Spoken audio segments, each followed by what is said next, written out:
This video is dedicated to the development and distribution of knowledge. The ideas discussed in this video are not my own. The article I'll be reading was written by Grant Jenneru. You can find his website, blog posts, and free ebooks in the description below. Grant's first book is a precursor to this article. If you haven't read it, this article may not make much sense at all. It's important to note that the knowledge base surrounding vitamin A is expanding and changing rapidly at the moment.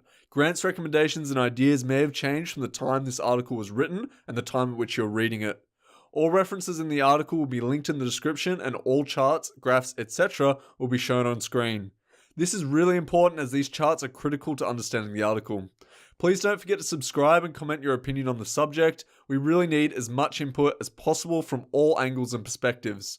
I should have Grant's full ebooks recorded and uploaded in the coming weeks. I'm also conducting and documenting a zero vitamin A mouse experiment to help determine whether vitamin A was miscategorized as a vitamin. Final point, none of this is to be considered medical advice in any way, shape or form. The ideas discussed herein do not necessarily reflect my own personal views and beliefs, and my opinions are subject to change at any time. Without further ado, enjoy. Obesity Causation by Garette Smith, October the 8th, 2018. I previously discussed the obesity causation topic a bit in the weight gain and obesity chapter of Extinguishing the Fires of Hell. However, I didn't go too in depth. I didn't sufficiently connect it causally with vitamin A. I'll now try to more solidly establish that connection here. When I first started on my vitamin A elimination diet, one of the very unexpected side effects was the effortless weight loss. My experience was not a one-off either. I had a non-diseased colleague report the same result.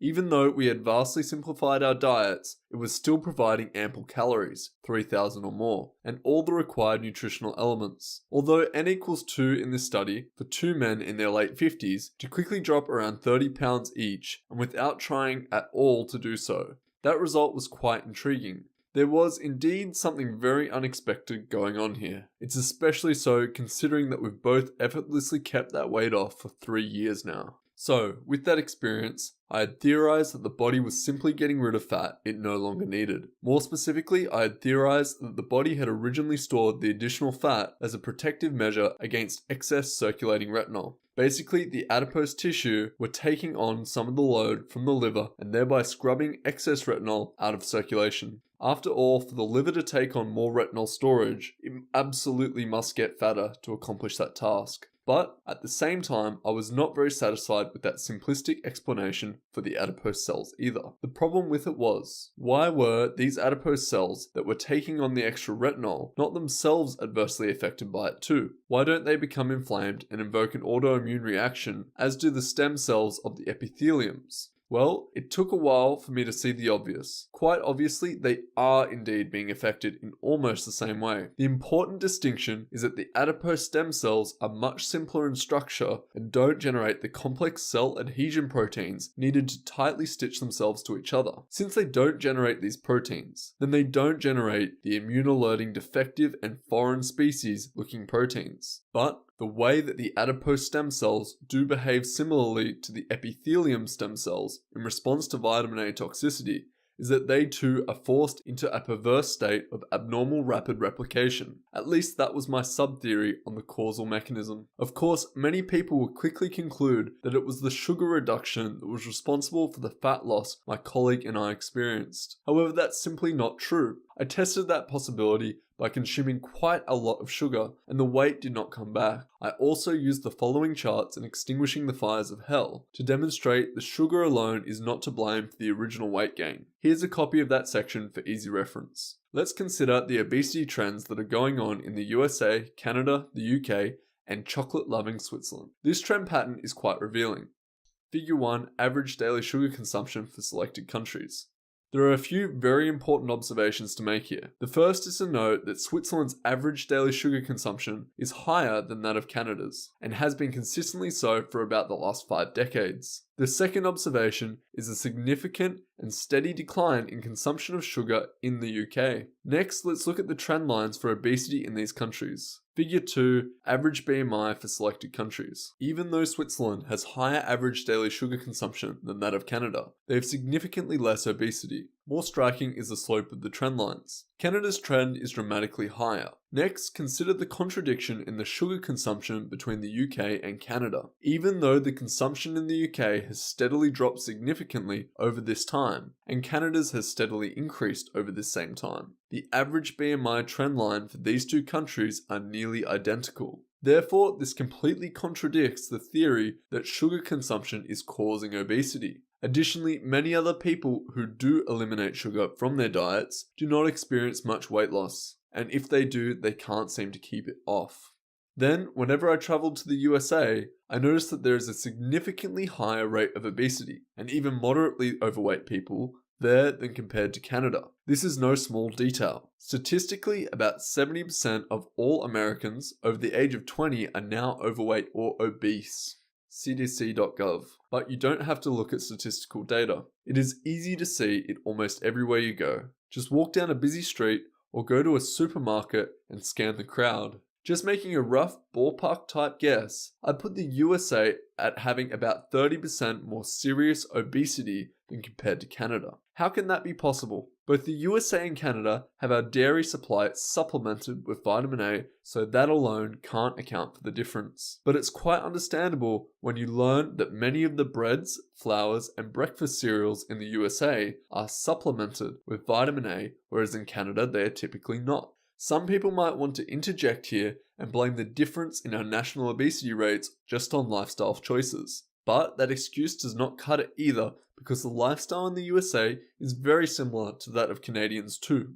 Then, when I traveled to Mexico, the obesity epidemic there appeared to be even worse than that of the USA. There are a lot of poor people in Mexico who are clearly not living the high life or sedentary lifestyle and are yet quite obese. What's going on here? Doing just a trivial amount of investigation, this rate of obesity is completely and totally abnormal for the Mexican people too. Sure, there's a lot more sugar being consumed in Mexico nowadays, but we know that sugar alone can't be blamed. So then, what's really going on? Well, when I learned the sugar in South America was being supplemented with vitamin A, it became rather clear. When I was in Mexico, I went to a supermarket, picked up a pack of sugar, read the nutritional label, and sure enough, pure table sugar was labeled to provide 10% RDA of vitamin A. That's correct, some of their sugar is laced with vitamin A. Then when you see just how much soda is consumed in Mexico, and that vitamin A supplemented sugar is likely in their soda also, we have a prime suspect. Next, let's now get back to what's happening in the USA and consider some supporting scientific evidence to make the case against vitamin A. Firstly, let's look for some correlations. Figure 3, serum retinol level and BMI in USA. Isn't that a remarkable correlation? As we get older, not only do our serum retinol levels creep up, but so do our BMI levels. Isn't that a remarkable correlation? As we get older, not only do our serum retinol levels creep up, but so too does our BMI levels. Except it's not just the BMI levels that creep up with age. It's also our incidence rates of the autoimmune diseases and cancers. Of course, as our obesity rates climb, our life expectancy rates correspondingly decline. So that drop off in BMI for the 80 to 90 year olds, shown in the chart, is not because they are finally getting their weight under control. Rather, it's because the more obese folks have died early and have thus statistically diluted the numbers. Additionally, isn't it peculiar that for young kids, when they have low vitamin A serum levels, they typically have tons of energy, nice thick hair, nice smooth skin, good vision, low cholesterol levels, and a normal BMI? Unfortunately, as we get older, we typically start to lose these indicators of good health. Next, let's consider the vitamin A BMI correlation in South Korea and see how it compares to that of the USA. Figure 4, serum retinol levels and BMI in the USA and South Korea.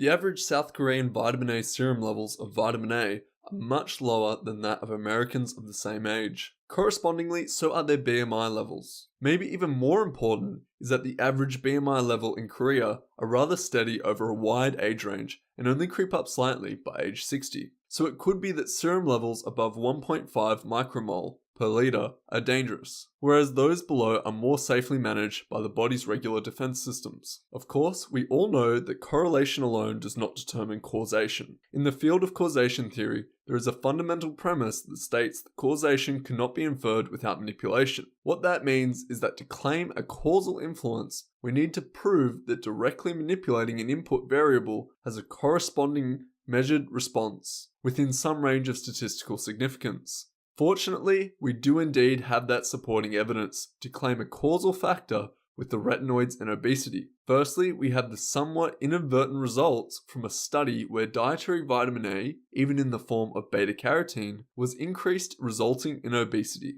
I say inadvertent results because neither the researchers nor the subjects were at all interested in or even suspecting to see a resulting change in body weight. Source: vitamin A and vitamin E in human blood, 3 levels in patients in psychiatric hospitals. This study is from 1951 to 1962. The researchers were working with patients in a UK psychiatric hospital, often including people with schizophrenia. What they noticed is that the serum levels of both vitamin A and the carotenoids in these patients were abnormally low. Somewhat surprising to me, the researchers did not appear to think that there may have been a possible connection between the patient's mental health condition and their vitamin A status. Nonetheless, the researchers felt that it would just be in the best interests of the patient's overall general health to bring their serum levels in line with what was deemed to be more normal values as observed in the general public. With that, they added higher concentration beta-carotene vegetables into the meal plan for the patients. The very surprising outcome of that diet manipulation was that many of the patients quite quickly became obese. Our results have shown not only that mean values for carotenoids, and usually also for vitamin A, are low in mental health patients, but that values approaching those for normal subjects may be induced by ensuring that large amounts of carotene are consumed, either in oily solutions or in the form of vegetables. Somewhat lower values were always found for both carotenoids and vitamin A in patients who had been resident in hospital for 2 years than in newly admitted patients. In certain groups of newly admitted patients, the vitamin A levels were normal, but the carotenoid levels were always low. Between the 2 stages of our work, begun in 1951 and in 1962, special attention has been given at Claybury Hospital to the provision of liberal supplies of vegetables. As in most other psychiatric hospitals, moreover, the use of tranquilizing drugs has improved the appetite of the patients to such an extent that obesity has become a common problem. At the most, these changes seem to have caused only a slight increase in blood levels of carotenoids and vitamin A towards the normal range. Yes, adding more vegetables such as carrot to the diet and the tranquilizing drugs led to obesity. And then regarding the tranquilizing drugs being to blame for the improved appetites, they contradict themselves with the following rationalization statement. A likely hypothesis is that the appetite of mental patients for vegetables is poor,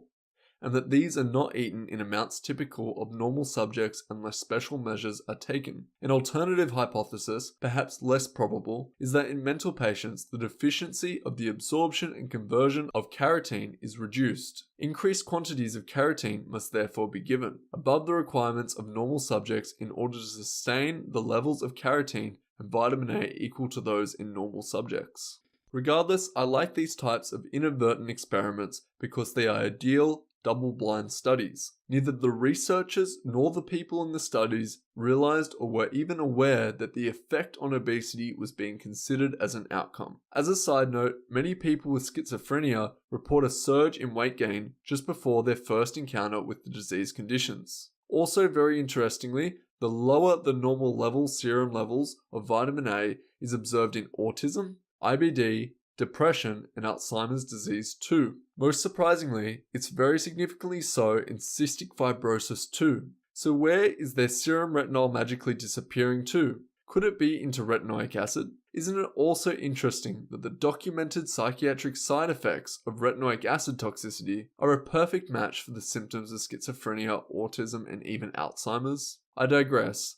Let's get back on track with investigating obesity causation. Next, we have the opposite effect demonstrated in another study where the vitamin A input variable is manipulated in the other direction. Vitamin A and epilepsy, a dietary contretemps. In this 1973 study, researchers were considering the possible effect a low vitamin A diet may have had on epilepsy. Very surprisingly and completely unexpectedly too, what they saw was a rapid loss in body fat. The study was terminated because they believed that the rapid drop in weight in their subjects was a sign of vitamin A deficiency. And then in another experiment attempting to purposely induce vitamin A deficiency in volunteer adults, we have, from the sample menus he provided, one can estimate that on a typical day a subject, person, will consume 80 to 160 international units of carotene.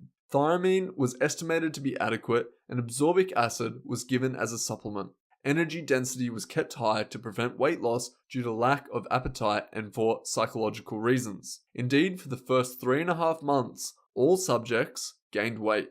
After that time, for the following 2.5 months, all 10 people simultaneously lost amazingly large amounts of weight. E.g., 2 persons lost 2 kilograms of their maximal weights, 79 kilos and 59 kilos. The author interprets this weight loss to be a consequence of the exhaustion of the subject's vitamin A reserves and compares it to the weight loss observed in vitamin A deficient rats. Source: the experimental induction of vitamin A deficiency in humans.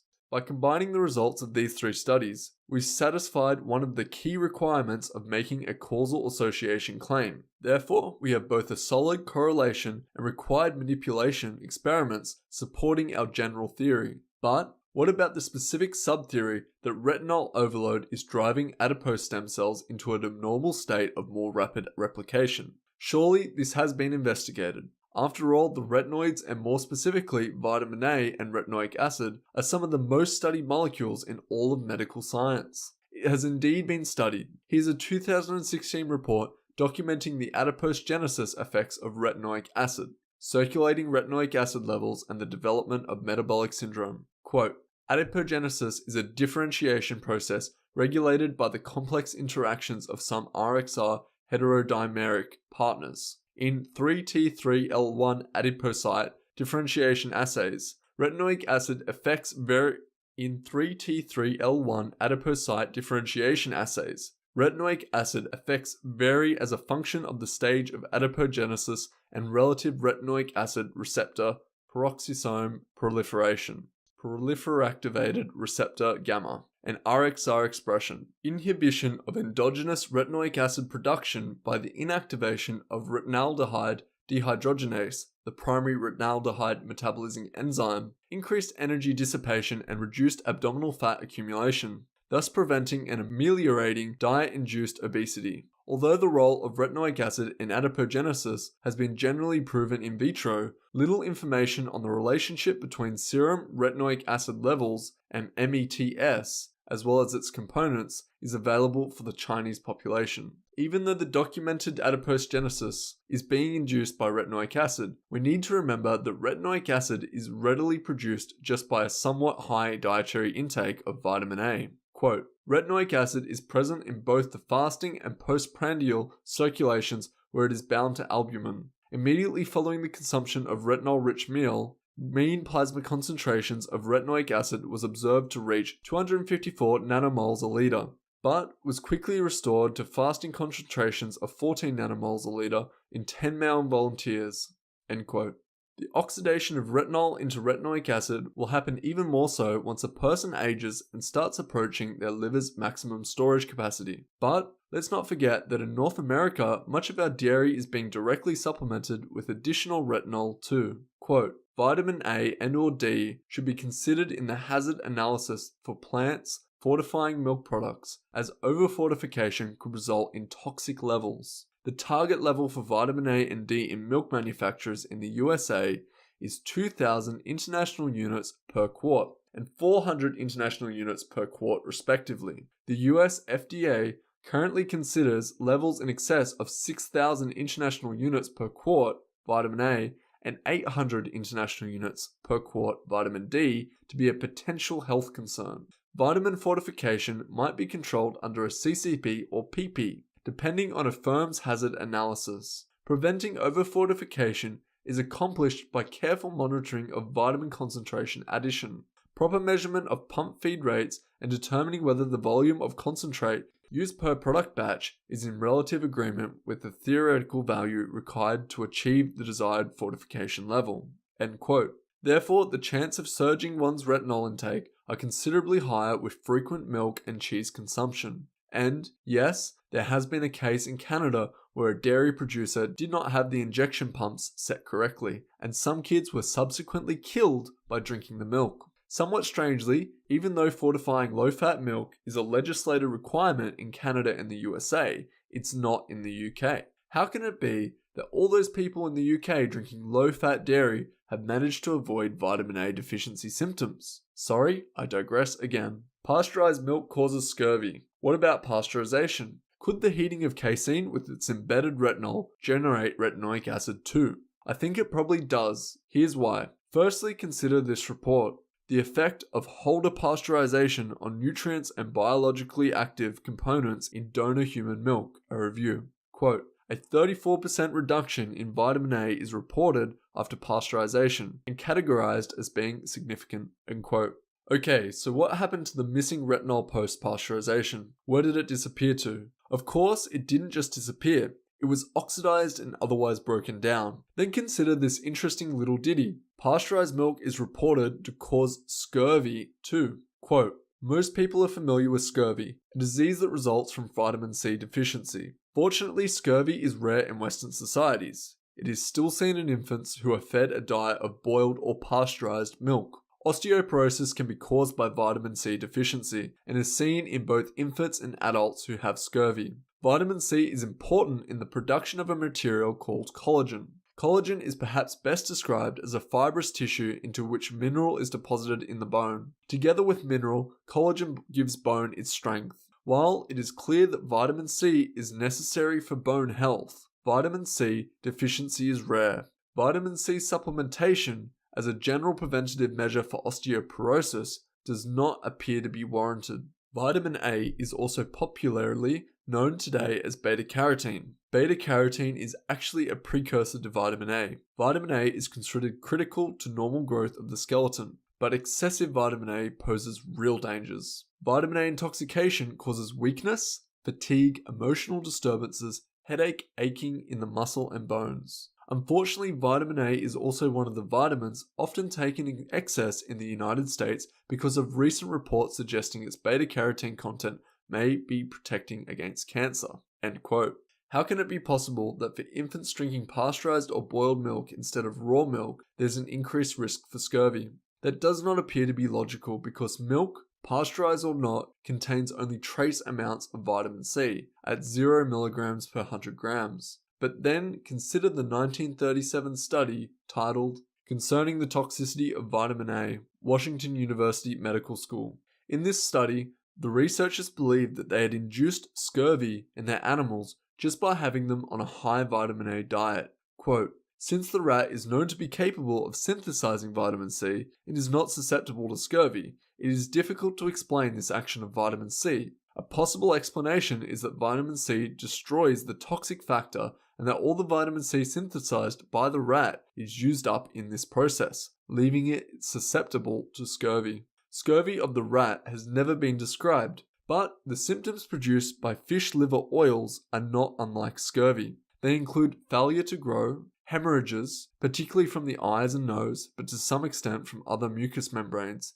and abnormal rarefications and fragility of the bones. End quote. In a few rats, the urine was collected and titrated with 2,6-dichlorophenyl indophenyl. After the administration of jewfish liver oil equivalent to 100,000 units of vitamin A for about 3 weeks, the excretion of vitamin C decreased to the vanishing point, but reappeared in the urine in considerable amounts after the daily administration of 5 milligrams of crystalline absorbic acid. While this is suggestive, since the physiological action of vitamin C is quite unknown, the correct explanation of its remedial action for jewfish liver oil must await further experimentation. End quote. So even though rats can produce their own vitamin C, that wasn't enough to protect them. Whereas the added vitamin C in these experiments was rather effective in protecting the animals from dying due to the toxicity effects of the vitamin A. Of course, there's more to it. These researchers knew it was not just simply vitamin A alone causing the disease conditions. They make this very interesting and astute statement in their conclusion. Quote,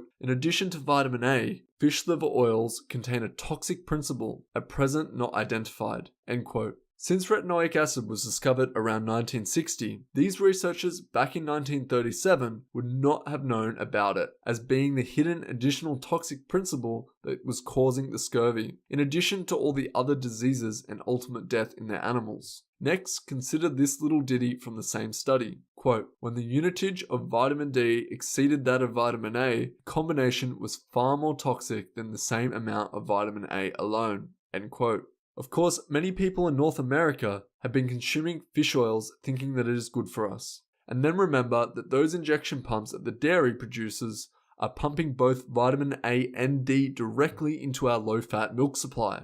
Therefore, in North America, there is no shortage of possibilities for people to be getting too much retinol in their daily diet. Of course, it's not just retinol, as reported above. It is also quite normal to have trace nanomoles amounts of retinoic acid in serum too. Those facts combined with the 2016 report documenting that retinoic acid induces adipogenesis that eliminates the theoretical aspect of our sub-theory.